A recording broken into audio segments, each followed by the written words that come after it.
오늘은 사순제 5주일이죠. 오늘 복음에 보면 예수님을 보고 싶어하는 사람이 왔는데 필립보는 안드레아에게, 또 안드레아는 예수님께 그 말씀을 전했어요. 여러분도 성당에 오고 싶은 사람들 이렇게 전해 들으시면 이렇게 알려주셔서 초대하기를 바랍니다. 그런데 주님께서는 예수님을 보고 싶은 사람에 대해서 아주 결정적인 자기 정체성, 자기 자신을 있는 그대로 말하고 있어요. 오늘 복음 중에 서두에 오늘 말씀드린 것처럼 밀알 하나가 땅에 떨어져 죽지 않으면 한 알 그대로 남고 죽으면 많은 열매를 맺는다는 말씀으로 시작하셨어요. 예수님의 말씀은 성경을 돌아보면 다양한 말씀을 하는 것 같지만 항상 그 가치와 그 주제는 한 가지. 사랑이라는 거예요, 사랑. 그런 점에서 저는 신학교에서 오래 학생들한테 예수님을 소개하고 강의하고 또 본당에 와서 이 말씀을 전하게 될 때 말씀이 어려워서가 아니라 살아가기 힘들어서 잘 안 되는 것 같아요. 내가 안 되는데 너가 또 되라고 할 수 있겠습니까? 그런 점에서는 우리가 말씀이 너무 어렵다 하는 말씀을 이해는 가는데 어렵다는 말로 남아 계시지 말고 그 의미가 어떤 것인지를 내 삶을 통해서, 그리고 이 세상을 통해서 하나씩, 두 개도 아니고 하나씩 우리가 살아간다면. 얼마 전에 대전에서 오신 분이 계시는데 어둑어둑하게 밤에 되니까 어이구 신부님, 태양은요 대전보다 별이 훨씬 잘 보이고 많네요. 그럼 대전에서 보는 거는 별이 없다는 게 아니잖아요. 안 보인다는 거잖아요. 있는데 없는 게 아니라 있지만 안 보인다는 거예요.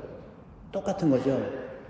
신앙생활, 특히 영성생활이라고 하는 것은 우리가 빗방울 한 방울만 되면 되는 거예요. 꽃도 그냥 한 송이만 되면 되는 거예요. 그 한 방울이 내를 이루고 강을 이루고 바다가 되는 거예요. 이게 영성생활이에요. 꽃도 마찬가지죠. 한 송이 한 송이 돼서 100만 송이가 될 수 있는 거죠. 갑자기 노래가 생각나네. 100만 송이 100만 송이 100만 송이. 누구 노래죠? 네, 우리 심수봉 가수님이 노래잖아요. 근데 이게 라트비아의 노래, 국민 노래예요. 마라라고 하는 어머니를 위한 노래거든요. 근데 이제 추측인데 마라가 마리아의 쭌말인 것 같아요. 마리아. 어머니 마리아에 대한 얘기인 것 같아요. 미워하는 마음으로 그러잖아요. 그 다음에 뭐래요? 아낌없이 주는 사랑. 우리 신자가 아니었으면 박수 쳤을 텐데. 어제 혼인미사 하는데 강론을 좀 짧게 했는데요. 박수가 막 나오더라고. 우리 교우들은 박수 안 치잖아요. 왜? 엄숙해서. 내 자유를 표현하기에는 너무 눌려 있어. 여러분들 마음껏 하세요. 하느님 앞에서는요, 감정 그대로 드러내면 되고, 제발 사람한테는 그러지 마셔. 사람한테는 있는 없는 감정 다 드러내고 하느님 앞에서는 있는 게 제가 정말 마음이 좀 그래. 저도 이렇게 자유롭게 강론하잖아요. 주님 앞에서는 자유가 보장되는 거예요. 그런 점에서 밀알 하나가 그대로 남는다는 게 뭘까? 그죠? 이 가치가 복음서 전체 다 똑같은 거죠. 탤런트 비유도 마찬가지예요. 하나 받은 사람이 하나 숨겨놨잖아요. 그죠? 밀알 하나 그냥 남겨두잖아요. 그런데 10개 받은 사람은 10개 만들고 5개 받은 5개 만들고 똑같은 거거든요. 근데 구체적으로 밀알 하나 남는다는 건 어떤 걸까? 밀알 하나가 죽어서 많은 열매를 맺는 이번에 선출직 공무원을 잘 뽑으시기 바랍니다. 우리는 그리스도인이기 때문에 예수님의 가치를 중심으로 해서 그 권리를 행사해야 돼요.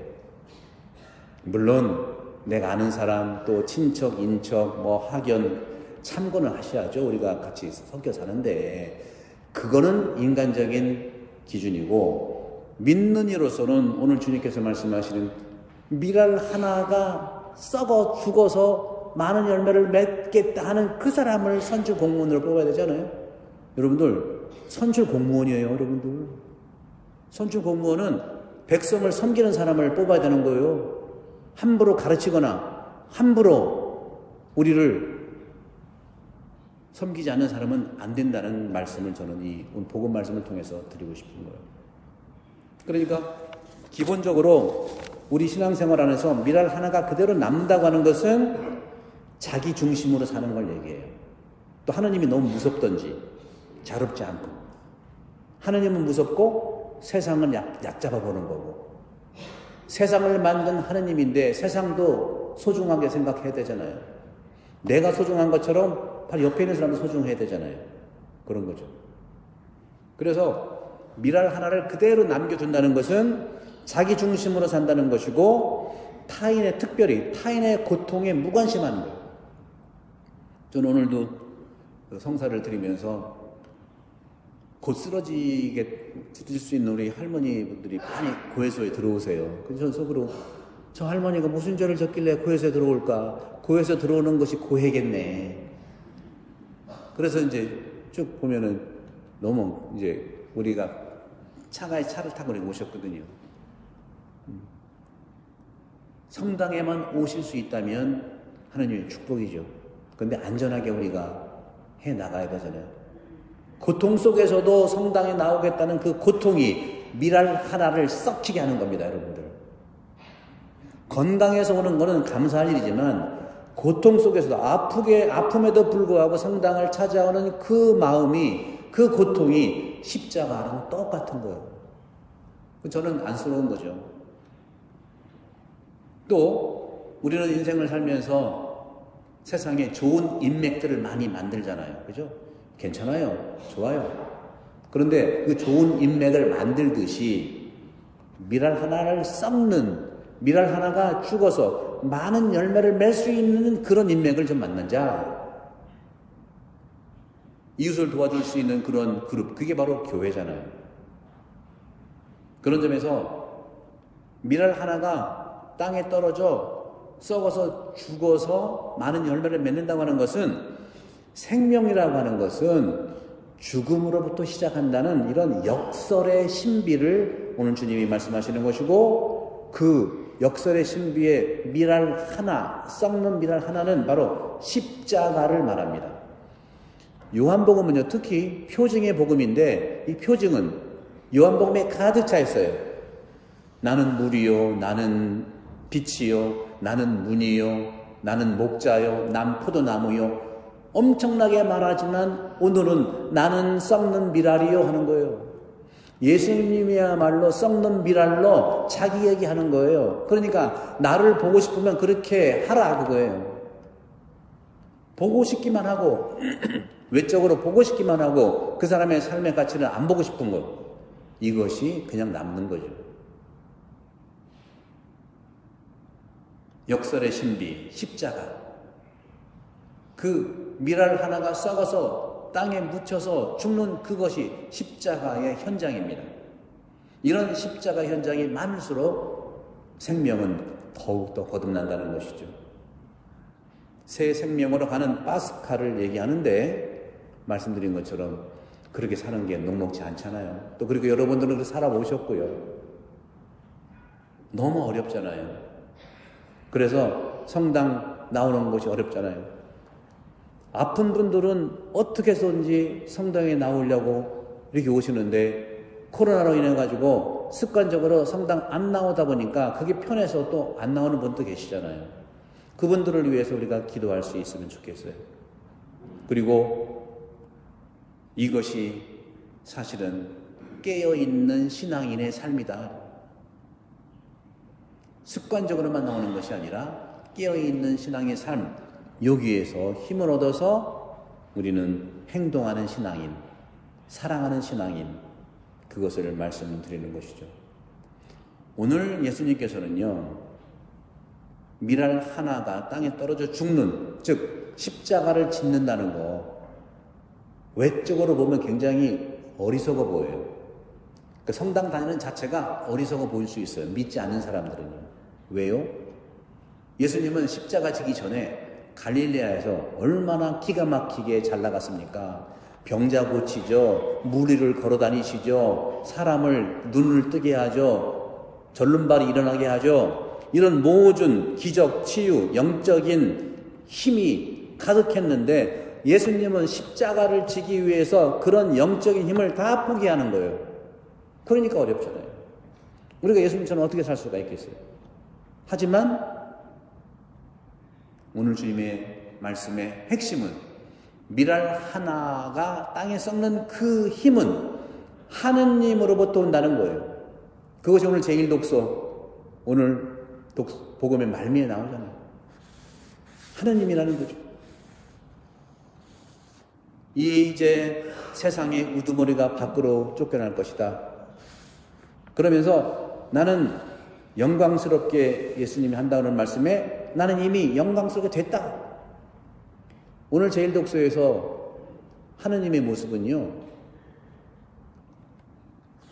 우리 백성들의 죄를 묻지 않겠다고 그러셨어요. 나는 너희들의 허물을 용서하고 죄를 더 이상 기억하지 않겠다고 그랬어요. 이게 십자가를 지는 하느님의 마음이고 예수님의 마음이고, 여러분들 너무 죄의식 갖지 마세요. 성당 나오면 기쁘고요. 늘 하느님의 정의나 사랑은 뭐냐면 이 계약인데, 계약을 우리 인간편에서 안 지켰어도, 성당에 안 나왔어도, 우리가 넘어지고 죄를 지었어도 항상 용서해 주는 분이 하느님이라는 거죠. 어저께도 10년 만에 나오신 분, 3년 만에 나오신 분 있어요. 너무 기쁜 거예요. 옛날에 신부님들은요, 3년 만에, 10년 만에 나왔으면 저도 막 혼난 적이 있거든요. 제가 그렇게 안 나간 게 아니라 누굴 막 혼내는 적이 있어요. 요즘 신부님들은요, 하느님의 사랑을 많이 받아가지고 그렇게 하질 않아.